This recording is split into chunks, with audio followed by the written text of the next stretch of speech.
Nano day na day ane babeto dwa se MPP amanyoku omoso so akwakoye nhyemude Kesee press conference a nyina no omode to eye aban titru na afi electoral commission nim ese se enkrata hodo so nko ede to aba no nsakaye bebre wu mu a ewo so mo hwe no mo ye se na betimi aboa ama watimi wakam bia ma abato a beto na fimpino ne du nsiam na MPP mpanifo ede nsamato dwa no mo chese wo hwe enkrata ensam no a obi wo hokura no ye togoni ebi kura bokinafo omudin nyina hyehyemu a wo mo chese ho behia pa se amanyoku ahodo ne nyina ne ganafo omu nyina beboom na omu nsama mo de to dwai omutumi aka ama electoral commission fo omutumi ehunu hiehia ene fata se omu beye nsakram ewo nkratanim na okena bi no abato ho nsam bia nsan kopie supreme court no nti ene dai ena MPP fo mpanifo womu aye sanhyemude Kesee.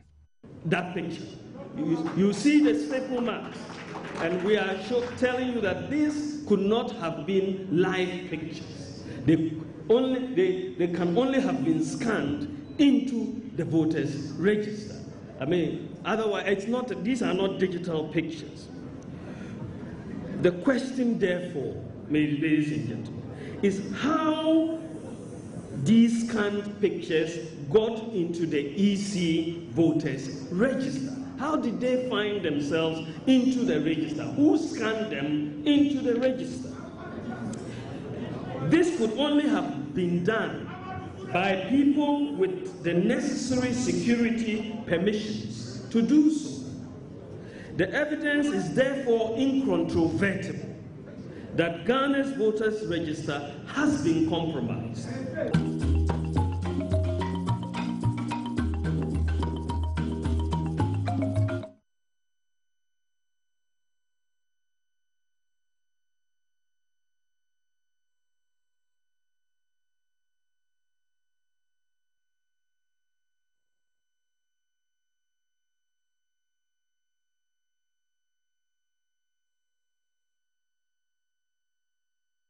Well, Danfuja Darama, Yasaba, quick one. The new Patriotic Party and rather Eddie Nkomopi, Titru for voters register. No, their call for a new voters register. Probably, more institution, they've moved a step further. The national organizer for the new Patriotic Party, John Boadu, and Franchi Muye, Emre, Sabri Ghana for beyond the shores of Ghana, Awoniti, and almost Ashe, a year, Bedjem. John, marching, Bibia, come there. Major son, I want to say. Adom, Yegusu, Awan say. And rather, Modin Funi, and a dear Hodo, and then Crater Biabigu Mountain, dear Pote Pa, Anna Mopesa Ghana for a Tiasia. You mean that Semetia or Momo Shell program in Itia, Ubiatia also. Abo Basso, my dear Woody. Thank you. The FSA, and it's a Osha Abato Ayato or Memoha. You register to a banner, say, a hoarding womb, GD womb, pepe, your woman, a poama, a patrono, Obia, Obedin Kunobedi, Gugono, Yajitum, Emaneko. Ushe 2012 about a 2 yena, and then summer could be more quarter. Oh, say, Nema be breed or chill a war, your voter register no. Emma Supreme Court for Nankataka said, what see a YPP. Our register now. First of all, we share register electoral commission demand political parties now. There was a vast difference of 400,000 and over between register now parliamentary for Ewoso and the presidential for Ewoso. Meanwhile, I know you can register. You register separately parliamentary and presidential. And a major issue. Electoral Commission tries to change the difference of 400,000 as a result of external voters. But the back court, almost 705 penna, almost 20 say, almost fee outside, almost register. Like I say, almost 300,000 plus a becca and no fee. And no cotton chair. Yankasa names. Power memoha, and there be I to see rumors about the fact that there are a lot of unapproved routes a war or memoa with our neighboring countries, Togo, Burkina Faso, who call Western region Cote d'Ivoire, Ninyama. I'll call for FAO ever register ever to about during voting.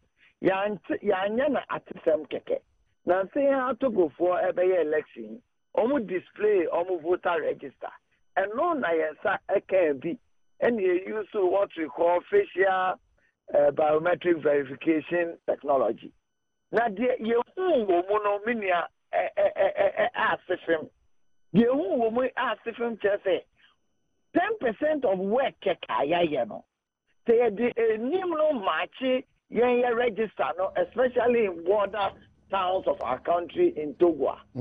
People over 76,000 edin omunim wo register no so Togo na ebiso ewo Ghana.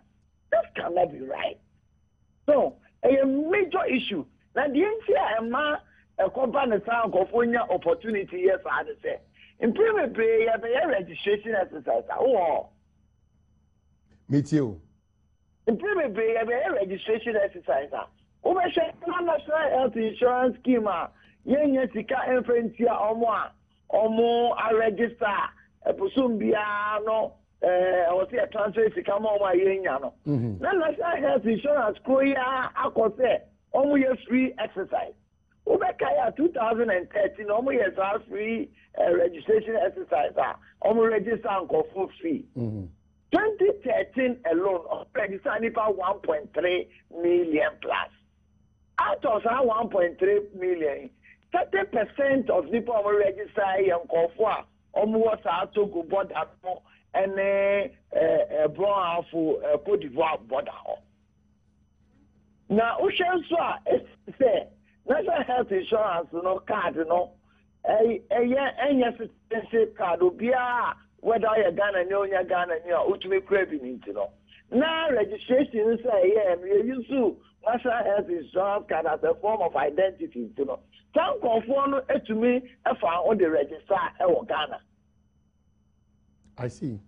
So as it stands now no probably we share the position of ruling party NDC any all arguments are already about after Mode Sansemwe Etuja ebi to said yeah Mwankasa no more prevent Ghana for this year Sebio or no sefata se Ghana for mutimi to aba one other border countries no from voting no say number say isa asem no ano so fi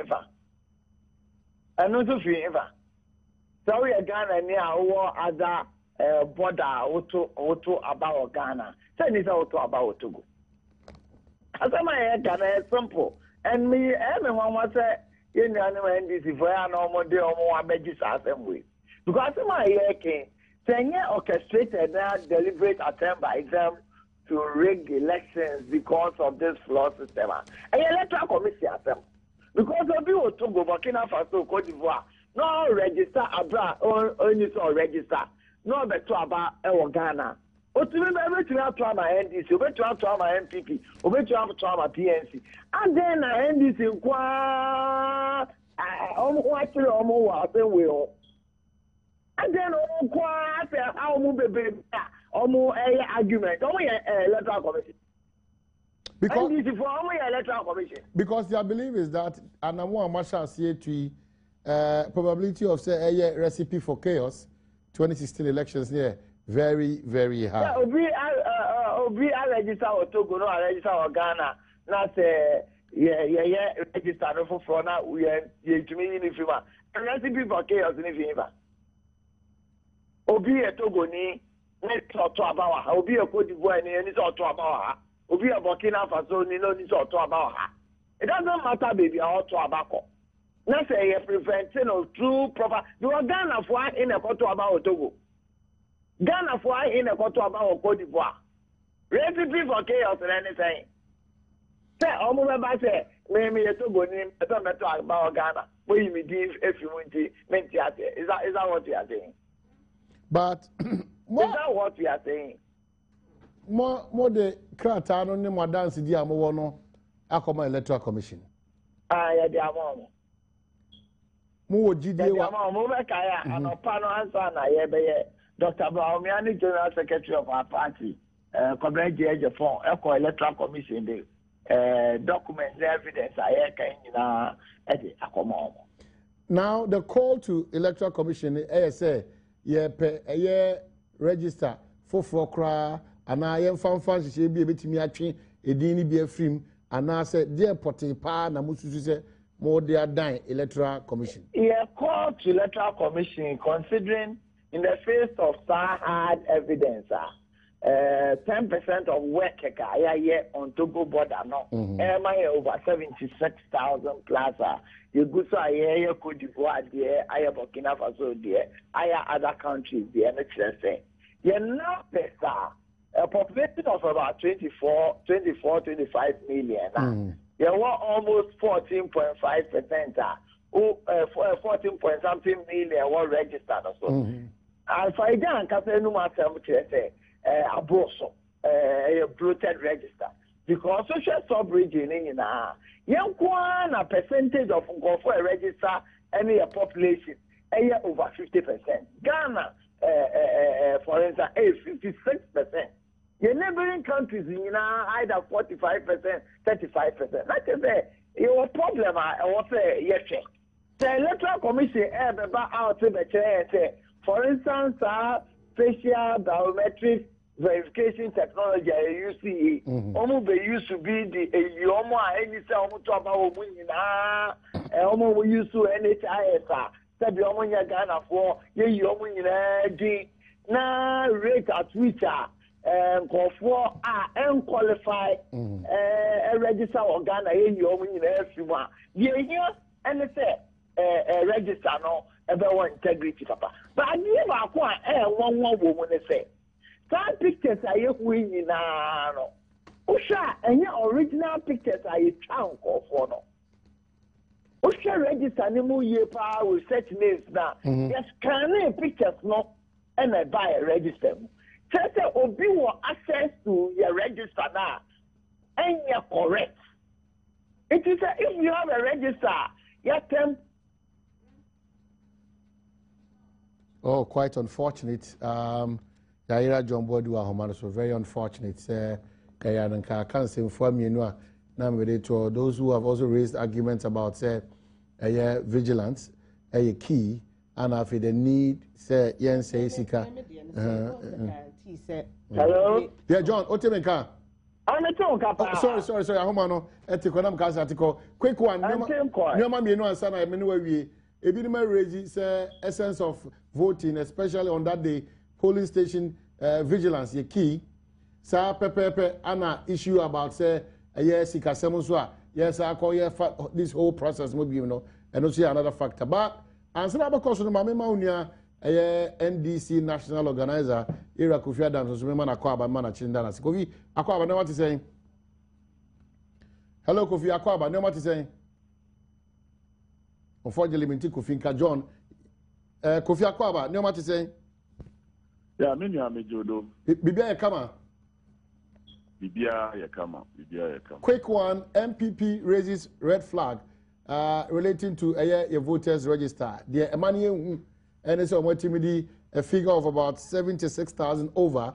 Abetu just one ana ondi abefra ye register nima enye kwan papa so. We are aware of this. Menya enra miti anansembisa na utio mwa from Ashasi to Yea. Ya omoka. But from our press conference, the TBB there, nipa pay 70-something,000 or more Ghana for now, to before Omubeka, because according to them, almost scanning pictures be in front of Mukonye Fee, in front of Mukonye Fee, you name the authentication of Omoka and Omoka Yama of the coin. Now, hagin. Again, nature, the Nipa, what coffin is assuming without admitting criteria no prayer, Nipano or a Toguni. Again, nature, because according to you, no, it's a Nipani for you, or Ghana register, and I was the same for you or Togo register. Again, nature. And then, to me, Koyan so there, Ghana for be and Omoko say, Koya, I don't know, so. The Togolese government are now ruling party and opposition party should also be worried about it. And to me, what is the basis for the conclusion that because when yes. So that is one my concern too. Okay, but Kofi, before I go to this, so there's an admission that those names could either be for Togo, Abaimu and opposition for, and I say Ghana, Abaimu and opposition for sanity. That admission is there. I'm not admitting. What is the conclusion? Two, what's the conclusion that Obi only even parentage, possibly say I'm only giving possibilities. The assume you cry in your mokan, okay, maybe in your mokan. What's the guarantee that maybe Nipano either there, the mammy and the papa, on free either side? So, or legally Ghanaian.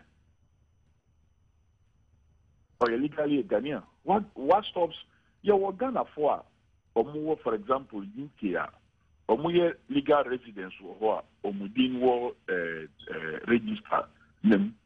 That's what I'm saying Ghana for. Or no stopping the panel from being registered in Ghana. Well, almost you see software. Now software ben and you see software again on facial recognition. Facial recognition here, and almost you may pick them up as being the same.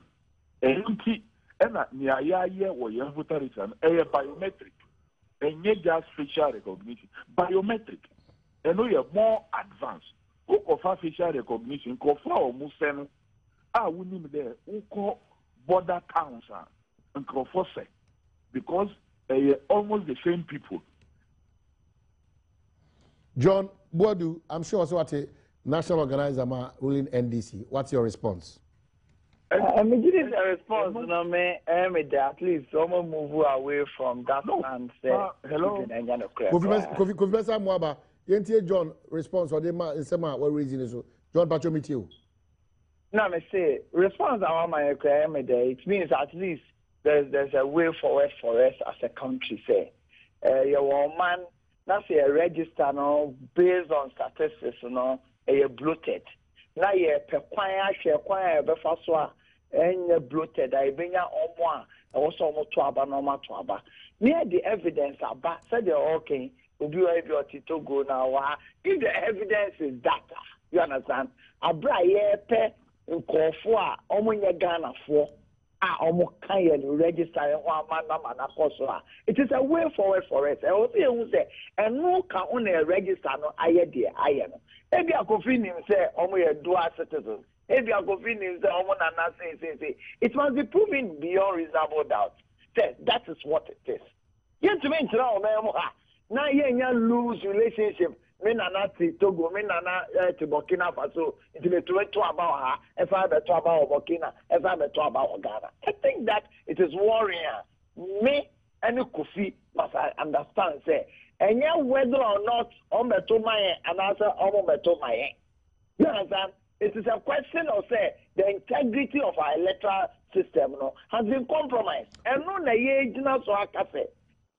Register as it stands now cannot be credible for an election in Ghana. Okay, but Kofi Adams, per John Boadu analysis or any MPP for position, you think that there's a need for cleansing a voter register now? And America there. Look, register. You acquire if you the clean register. You the register nipa. Registration agents will party yard the agents will you will register now. Now you exhibit register. Obia will feel there. Obia will be thrown in on Saturday. The band be thrown in. Obe to match a lady in the you will acquire your fashion. And you walk up to ada asore akofa technology. You to mean find you. Adia say me Obi with the young funi fahwa. Funi no betu makade Google betu makade the same person. That would be the higher. So, in America, there is no basis. No one they are just shopping for evidence existing. Two, with your press conference as well. Almost the Supreme Court the registration of voters the NHIS card here, null and void, and also Supreme Court and Casa. The Supreme Court to me uses our card to judge the nationality of Obi. And the Maya use a card in it. Supreme Court specifically want any ruling the Omwa Omudi Kanchiro Mudin Adansidi Krata said either they are this or that NHIS card or Munye Ghana for because now a legal time out Nipano Cochoni Din, you declare the black or parliament. I'm a parliament, MPs are Motiho, NDC MPs are Motiho, Munina, who's there. Sardine, Efata, a papa, young fine Yejuma. You know the Yejuma. And this is me Kofi Adams. Me Cochomi Din, Nami the NHIS card, Cochomi Din, and on Chede. They are qualified. They begin the court register. No, be that as his name. Say you be a new register. Now, mature meeting already were registered. Mikita voter ID card. Or ye legal. And no, and I made the court registration center. Men son of fact NHIS card and copy. And they say we are watching the whole control in Fufu because of Sani Pasia. There is no way Ube Unipan every register. And at the matter of minors, reasoning here, minors say no kwepa or mubema out as a result of pressure. Registration is mass registration. And the woman any time they are mass registration, ever Sadi Etasi before 2004 elections are here. Hello. Well, quite unfortunate, them said you're going to see a break right here. Now, to reduce those minors is rather the continuous registration and for pressure from to registration officers. All right. So that more minors on the count. All right. But minors now, we 2012, say, minors. All right. They are no longer minors. Well, Kofi, this as I am commodio with you because John Boadu, I'm sure the new patriotic party is also counting on the EC. So but as it stands now, NDC no, MPP yes in terms of voter register and what's but as a country, per democracy and per Kofi. Yeah, John. I'm sorry, Kofi about Supreme Court and Abu Ramadan versus Electoral Commission. Now, the Supreme Court to Kaya. Meanwhile, they are Yakawa and Yanokre.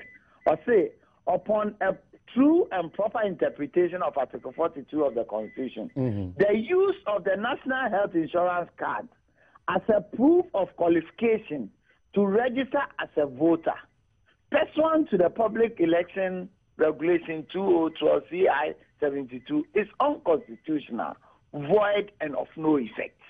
Okay. Then, as the Supreme Court can.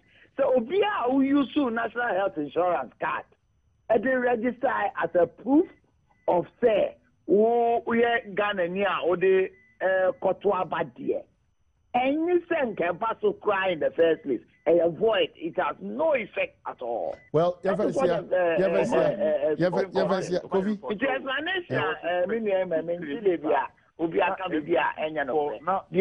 Supreme Court can say. Anything kind of first place like you use National Health Insurance Card and be a proof of verification of a voter. Well, now yet to me approval from the National Health Insurance for a year, especially towards registration. Okay. Say, that free health way towards registration, especially at the border towns, and no count because we have verified voters across high. It seems to us from the evidence we have available there. And no account. All right. Kofi.